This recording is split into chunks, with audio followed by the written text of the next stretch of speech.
Stoke's 3-0 win against West Bromwich Albion kept them in the First Division, but sent Leeds down after 18 years. The phrase doing a Leeds has always been a bit harsh, since plenty of other clubs have been tossed into financial turmoil and down the leagues. It originated in the 2000s when a Peter Ridsdale endorsed demise sent Leeds into the third tier, but the 1980s were actually the worst time to be a Leeds United fan, as this video will attempt to prove.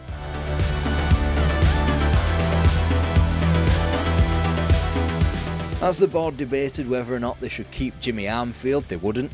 The legends of the past were allowed to tiptoe out of the back door, most never to return. After names like Terry Cooper, Johnny Giles, Mick Jones, Mick Bates, Billy Bremner, Norman Hunter, Terry Yorath, Gordon McQueen and Joe Jordan all departed under Armfield's watch, the club let two more stalwarts depart. First Paul Rainey to Bradford, before Alan Clarke departed for Barnsley. Peter Lorimer would complete a trifecta of sales later on in the season when he left for Canadian football. All the while, the rumour mill whirled into an overdrive in regard to Leeds United's new manager. After all, they were still one of the biggest clubs in English football. FA Cup winning coach of '76, Laurie McMenemy rejected Leeds' advances to remain on the south coast with Southampton. Then it was down to Aston Villa's Ron Saunders to palm off the club before Arsenal's Don Howe couldn't face returning to Elland Road where he had previously coached. Things had got that desperate that even the seemingly forbidden boundaries outside the United Kingdom were being sourced for managers like Rinus Michels and Cesar Luis Menotti. In the end, Leeds had seen fit to lurch back to the caretaker management of Maurice Lindley to begin the season until they caught wind of a fluttering piece of news from north of the border. Jock Stein was available. The man who had built Celtic into an empire, made them the first British team to win the European Cup and won 9 league titles in a row. That Jock Stein. Celtic had botched his succession, naming Billy McNeil as his successor but failing to add Stein to the board, instead insulting the great man by having him run the club lottery like he's Dale Winton or something. Aged only 55 and not out of the management game yet, Manny Cousins hooked him in and Leeds were at the races ahead of the 78-79 season. After Lindley had taken the reins for a decent enough 2-2 draw at Highbury, there was a newfound sense of optimism with the legendary Scot in charge, perhaps one of the few British managers to be able to hold a candle to the great Don Revie. Turning inside Frank Gray, back for Ardiles, and a goal surely for Collinley. Leeds, good stop, good build up by Leeds, Graham. Now the results were hardly world class, but there was a glimmer of something. The pair of 3-0 wins over Wolves and Chelsea attested to that. Then in mid-September, news again from north of the border would serve to shake Leeds United to its very core once again. Alan McLeod had resigned as Scotland manager. Leeds won't do now if Jock Stein goes. He's a beaut manager, he proved it with Celtic. What would you feel if he was to leave the club? Tragic really, before he's had time to show what he can do. How highly do you rate him as a manager? I think he's one of the best I think he's about best in country. Tonight's sporting headlines. Jock Stein bids farewell to Leeds United after just 45 days at Elland Road and becomes Scotland's new manager. Well, my wife just wouldn't, she didn't fancy moving, and it's as simple and straightforward as that. Some people might suggest that it will seem a somewhat cynical decision, though, only 40-odd days after you arrived here, to be disappearing again. There's nothing in it other than that. There weren't enough incentives in the world to stop Jock Stein from returning home for the biggest job in the land. Cousins tried, offering him £35,000 in cold hard cash, as well as a brand new house. And once again, the devilishly ironic number of 44 days was the length of another legendary manager departing Elland Road. Stein had signed off with his third league win as Leeds manager, another 3-0 triumph this time over Birmingham, whilst a third tie was needed to dispose of West Brom in the League Cup, officially Stein's final game. It took a full 3 weeks for a plodding Leeds United to find his successor. In the meantime, Leeds couldn't buy a win in the league, losing to both Bolton and West Brom 3-1 before taking a point from Carrow Road. The only thing to satiate the supporters was this result in a Yorkshire derby in the League Cup.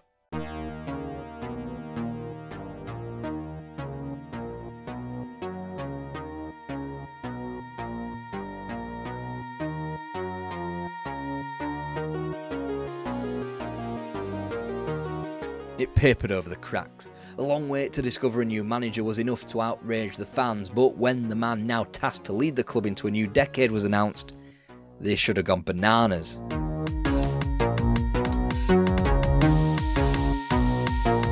Mr. Jimmy Adamson as football manager. Well, I'll sign him later, eh? Do you think you're going to last longer than 45 days? You tell me. Your predecessor's total. I am a stayer normally, you know, and I think that I'll be here for quite a few years. Jimmy Adamson couldn't have been further removed from the glory and esteem of Jock Stein. Here he was, admittedly armed with experience of building a decent Burnley side in the early part of the decade. The more pertinent example of his management, though, had come more recently from Sunderland, where he was unable to succeed a club legend in Bob Stoker, leading them to relegation and failing to get them back into the top flight at the first time of asking. This was the man now given the task of continuing the legacy that Don Revie had initially built.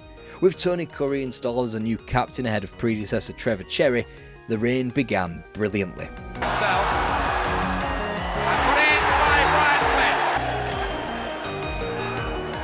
Going in, and the end unselfishly knocked it back. Now Eddie Gray, now Hankin. Clarke's going for it. Not only that, as we entered November, Adamson's new side were the first to take a point away from Anfield in the league all season, drawing 1-1. Yet more progress would be made in the League Cup via QPR, a one-time surprise title contender now back in their natural habitat as mid-table fodder. Mid-table would be a place Leeds quickly exited either side of the new year, as Adamson's Leeds got fit and firing almost immediately.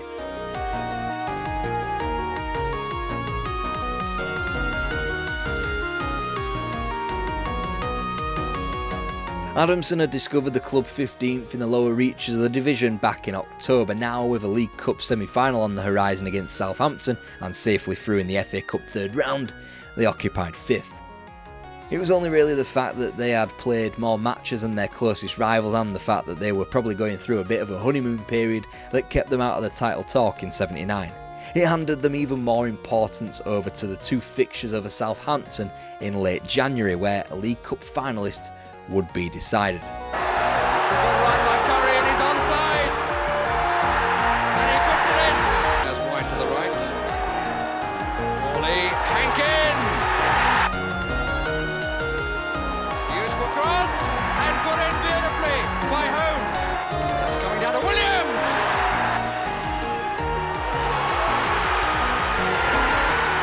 West Brom were the next team to stop Leeds in their tracks of returning to Wembley after they had swiftly eliminated them from the FA Cup in a replay in early March. Under normal, recently dour circumstances, that would be the end of Leeds' season, but they were in with a chance of qualifying for Europe again and took it with both hands.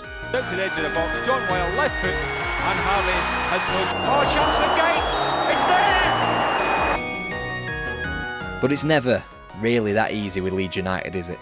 Tony Curry handed in a transfer request so he could move back home to London with his sick wife and found himself at QPR. Joining him in departing were Frank Gray, John Hawley and later on in the season, Ray Hankin and David Harvey. In, however, were plenty of names. Kevin Hurd had been acquired late on in the prior season from Blackburn for £375,000, whilst for once there was a big name swapping Old Trafford for Elland Road when Brian Greenough made the near £500,000 move across the Pennines. The transfer that broke the short-standing record set earlier in the summer of Swansea's Alan Curtis more armoury for up front. So, surely, Leeds set off like a bull in a china shop at the beginning of the 1979-80 season. Triova's first goal had plenty of that. Not only were they thrashed 7-0 in a League Cup contest against Arsenal at Highbury, but they were embarrassingly put out of the UEFA Cup at the second round stage by Universitatea Craiova without scoring a single goal. Then you add on such momentous league fixtures as a 3-1 loss at home to Bristol City and poor defeats on the road to Coventry, Everton and Middlesbrough, and you have the recipe of an underachieving mid-table club suddenly running out of options for silverware.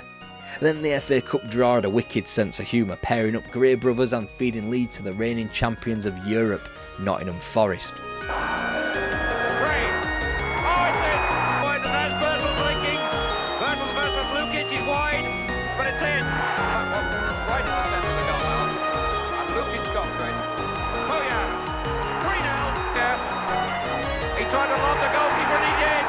Leeds moped from 9th to 11th after their season was effectively ended prematurely. Adamson was no longer in the good books. His move to sell Frank Gray wasn't just embarrassing for the FA Cup elimination, no, it was the fact that Eddie's younger brother went on and won the European Cup with Forest.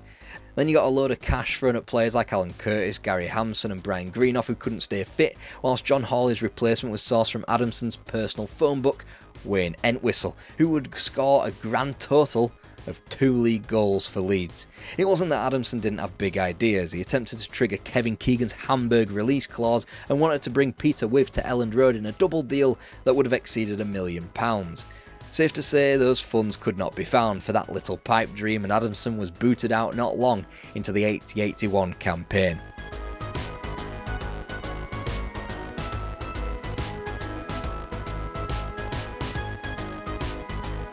Adamson has been the victim of a cruel campaign by a section of the Leeds crowd, and after 12 months of speculation, he resigned today following a meeting with the board.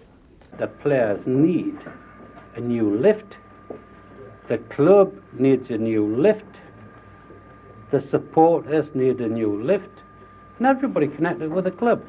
And you either get that through signing a £2 million player, which I can't sign, or you get a new manager.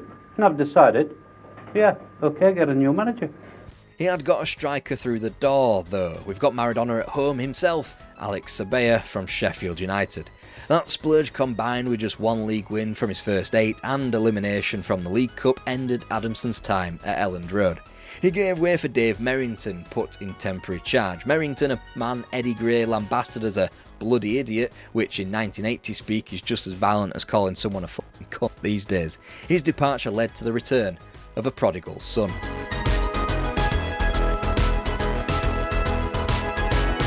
Leeds United needed a man of confidence, and Alan Clarke was certainly that. A Revie disciple and, at the age of 34, the youngest manager in the First Division. Unlike Adamson, he had recent positive experience as a football manager too. He'd taken Barnsley up to the 3rd Division at the first time of asking. It was all very promising. Too promising, maybe. He announced that he would be a failure if he didn't take Leeds to a trophy within 3 years.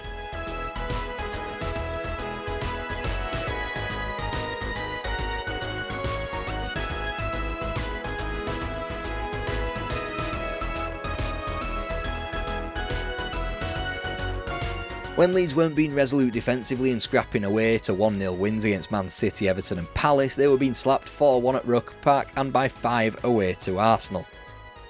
The approach to Christmas, promising enough. 3 more dour wins by the odd goal over Brighton, West Brom and champions of Europe, let's not forget Nottingham Forest. But the next defeat was never too far away at Main Road before Christmas and then at Highfield Road in an FA Cup 3rd round replay. Once again, a season at Elland Road was all but over with a January elimination from a cup competition. It was only a fine end to the season that had Leeds breathing sighs of relief.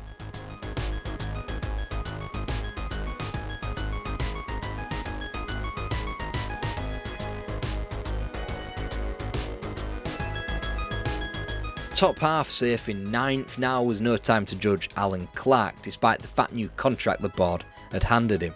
If anything, it was an acceptable foundation to build upon. The summer's transfers were key to what Leeds would do next.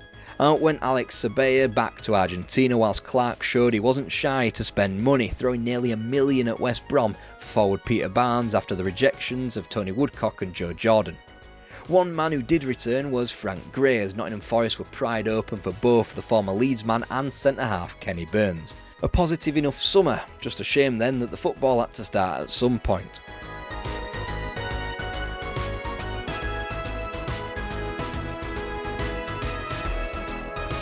Each defeat seemed more cataclysmic than the last, right from the off, shipping 5 at Swindon set the tone for the majority of the season. 4s were put beyond the Peacocks at Highfield Road and Main Road in September, Ipswich put them out of the League Cup comprehensively by October, and a 3rd 4-0 defeat of the season was felt in November at the Dell. At least an FA Cup match was won this season, away to Wolves, only for a trip to White Hart Lane to end Leeds' hunt for silverware in January once again. That heartache coincided with Leeds thrashing out into relative safety of 15th in the league after a relative torrent of wins, 2 in 3, against Stoke and Swansea. Sure enough though, Leeds were plunged back into the danger of relegation after failing to win a single league game in February.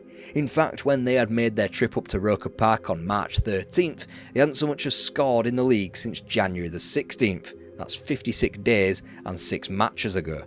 The solution was supposedly found in Frank Worthington, an ageing striker. His second match couldn't have gone much better, netting the winner away to Sunderland, a first league goal for the club in over 12 hours. But it wouldn't be remedied that easily. Leeds would win just 3 more matches between then and the final day of the season, a match that the Hawthorns now took on enormous importance. If Leeds won, they'd be clear of the drop. If not, they'd open themselves up to a potential Stoke City survival. A 2-0 defeat left Leeds vulnerable 2 days later. Leeds, having run out of games and holding just 1 more point than Stoke, knew they had to rely on the team that had just beaten them to guarantee their own safety.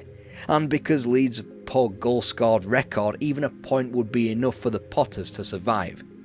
West Brom folded 3-0, Leeds were relegated, Alan Clarke gone.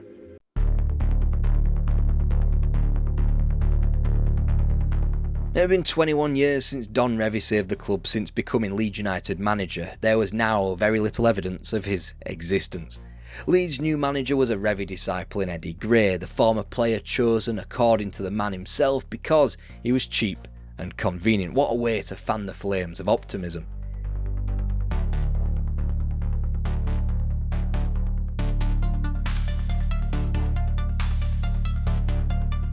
What's worse than being piss poor in the top flight? Yep, that's right, being mediocre and having to sell all your players in the second division. Frank Worthington's brief stay was over. Peter Barnes was quick to depart for Real Betis, and he wasn't the only name that Leeds lost heavily on, Brian Greenough leaving on a free. Retrospectively, perhaps the worst bit of business was allowing David Seaman to go for peanuts to Peterborough. In the end, the one positive departure money-wise was academy graduate Terry Connor, leaving for £400,000. The following year, a similar story. Arthur Graham to Manchester United and John Lukic to Arsenal, both departing. Peter Lorimer was coaxed back to the club, but comfortably the only excitement that Leeds had was now from the reserves, each of Dennis Irwin, Scott Sellers, John Sheridan, Terry Phelan and John Scales coming through the ranks. Ultimately, there was only really John Sheridan who had much of a career at Elland Road. Scales quickly left without playing a game in 1985 for Bristol Rovers, whilst 1986 saw the premature ends to each of Phelan, Sellers and Irwin. They were now a team living on a hope and a prayer. Saw Kevin Brock moving in behind him and he hit his shot with such force that David Harvey in the Leeds goal never even moved.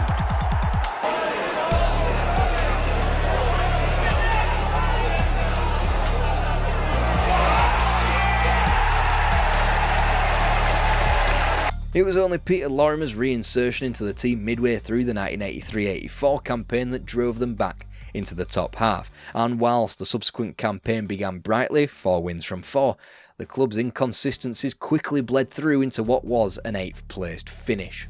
Oh, it's got in! Briggs got there! Graham Sharp has taken the responsibility from the spot recently, and he's aiming for his 20th goal of the season, and he gets it. Eddie Gray remained hamstrung by club finances, shopping for Lemonade footballers in the hope they'd make champagne football. In advance of the 1985-86 campaign, Gray finally got Manny Cousins to open up his wallet and through the litany of decaying moths, found £250,000 to sign Ian Snowden from Doncaster. With Snowden, the continued maturing of Sheridan and the cheap signing of Ian Baird, Leeds were handed the tag as promotion favourites. By October, Eddie Gray was sacked.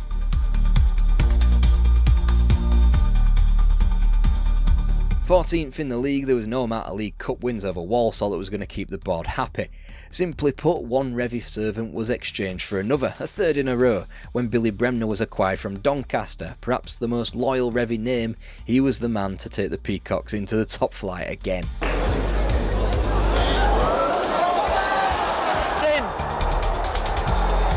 And it's a good goal from Snodin!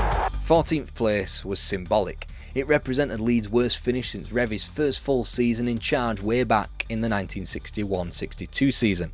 With the club now balancing the books desperately, funding their continued operation as a second-tier unit, through the sale of Elland Road, Billy Bremner simply needed to work as a manager just as he had done as a player. He oversaw the sale of the young talents nurtured through the reserves and, after experience at Doncaster, equipped the club with functional and steely qualities, and for the first time in so many years there appeared light at the end of the tunnel.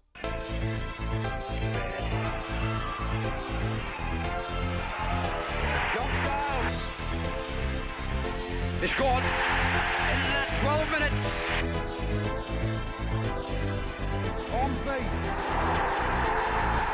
Ignore the 7-2 defeat at Stoke City before Christmas, it was by no means indicative of Leeds' season thus far.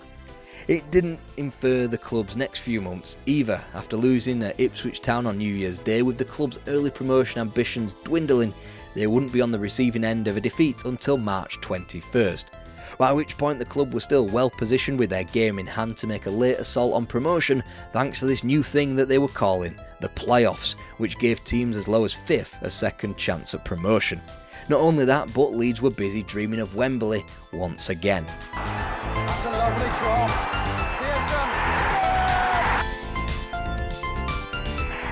Good goal. Ready. Bennett's crossed the goal now. Comes through. Jim. Hopkins. He must score for Coventry. Yes. Still. Richie. Edwards. 2-2. Richard. Hopkins. Bennett. Yes. 3-2. Sadly, after such luminaries as Telford, Swindon, QPR and Wigan all fell, Coventry at Hillsborough just a step too far. All this achieved in spite of the Ian Snowden sale to Everton in January, boosting the coffers somewhat. On the pitch there was a drive towards the First Division once again. Adams. Pearson.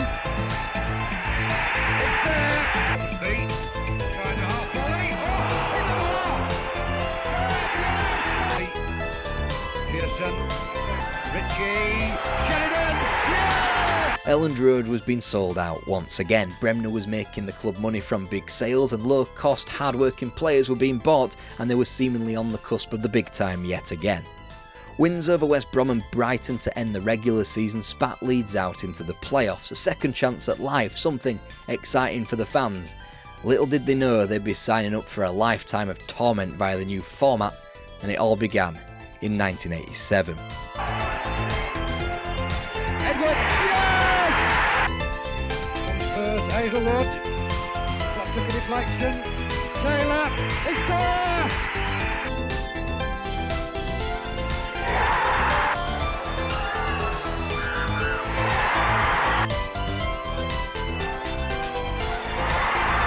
And with that one drawn-out tie, Charlton Athletic were in the First Division, Leeds United's wings effectively clipped.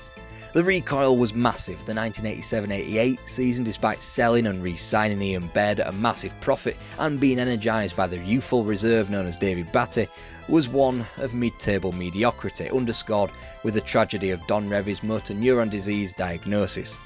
The great man would eventually pass in May of 1989, by which time Leeds United were under new management following Bremner's sacking a full 8 months prior. The man to take his place, Howard Wilkinson, one that would deliver a return to the front line of English football. A story that isn't befitting the dour tone of this video, but if you can't wait to hear some Leeds United positivity, here's some videos on Revie's time as boss.